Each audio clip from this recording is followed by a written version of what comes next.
Hi there, welcome to Nonsense Whisky. My name's VinPF, and on today's episode we're going to be covering a little bourbon.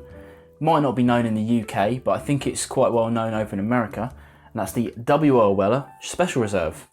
No age statement, made by Buffalo Trace. I was actually gifted this from the British Bourbon Society.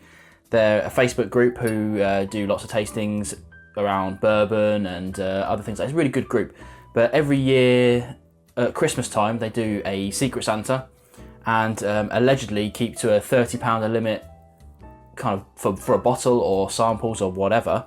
And this is what I received in the post. The person who I sent a bottle to didn't get anything nearly as good as this, which leads me to believe this was actually more than 30, but maybe it used to be £30. Interestingly enough, this doesn't have a UK tax mark on it, so maybe this was brought back over by one of the guys nipping to America. But either way, I'm eternally grateful for this because I love this stuff. It's a wheated bourbon.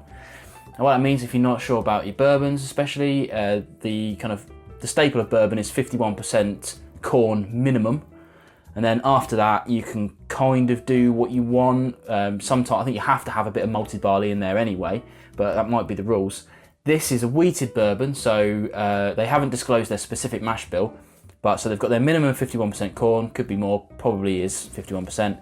The rest will be probably wheat with their 5% malted barley.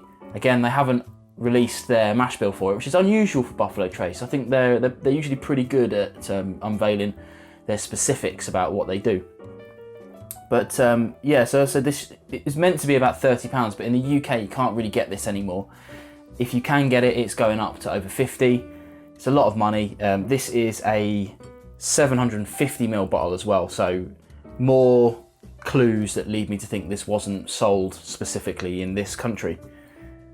Let's crack on with the dram and see what we got. Again, if you know your bourbons, this is old hat to you, but with bourbons you're not allowed to add any colourings. So that is completely au naturel, fresh, new American oak barrels, and that is the kind of influence you get. You know, over here in the UK, we will add some colour to some of the scotches that we get, but the majority of our casking is ex-bourbon, so already it's had some maturation with a distilled spirit for some amount of time, so they only have a certain amount of life before you have to re-char them or chuck them away or whatever. So we have to add a bit of colour, unfortunately. I think it's a bit unnecessary. As an enthusiast, I would say, I know full well that flavour is more important, it's the king of it all, and a kind of really clear or lightly coloured whiskey wouldn't put me off.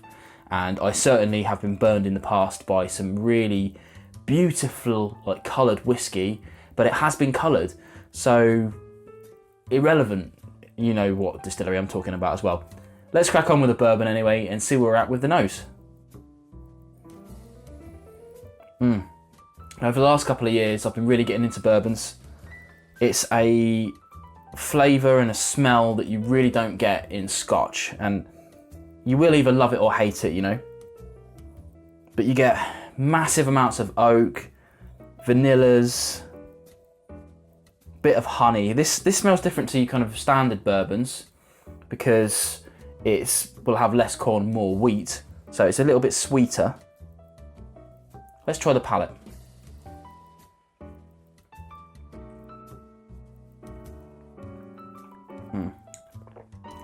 Fabulous. It's 45%, 90 proof, so there's a little bit of that kind of alcoholic spiciness to it. Not too much. Really kind of easy drinking, smooth drinking. The wheat gives it that kind of sweetness as well that you're getting. There's a little of that kind of creamy, corny kind of flavours to it. And, you know, of course, a lot more of that vanilla and sweetness that you're getting on the palate.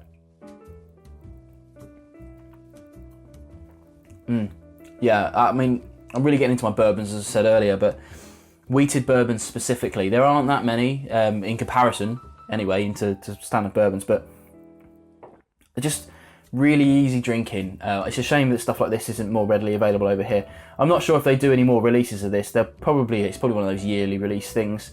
that you can get hold of, but it might even be readily available. I know it's even like $30 in the US, which is really quite cheap. Not sure I could recommend it for over 50 quid. I wouldn't go hunting for it. You know, there are other wheated bourbons that you can get in the UK that are more readily available. I think Blenheim's is one specific, but if you Google wheated bourbons, you're going to get a list of them. I think I might be wrong here. Maker's Mark might be one as well. Bourbons is not my area of expertise, if any of it is. But yeah, I'm very grateful to whoever sent me this. I'm going to share this on the BBS Facebook, and hopefully they'll see it and maybe let me know who they were. But if you haven't heard of the British Bourbon Society before, check them out on Facebook. They're a closed group, but they accept new members all the time. Really good, friendly group who are extremely knowledgeable about bourbon and enthusiastic about bourbon. They will accept some not a bourbon posts every now and again, but I try to keep it down to the bourbons as much as I can. Quick overview of the W.L. Weller Special Reserve. This bottle's going down very nicely. I'm not going to be shy about it. I'm just going to finish it and probably never have a bottle again, but if I see one, I'll definitely pick it up. Thanks for watching. Don't forget to subscribe, watch more videos, and of course, like and comment.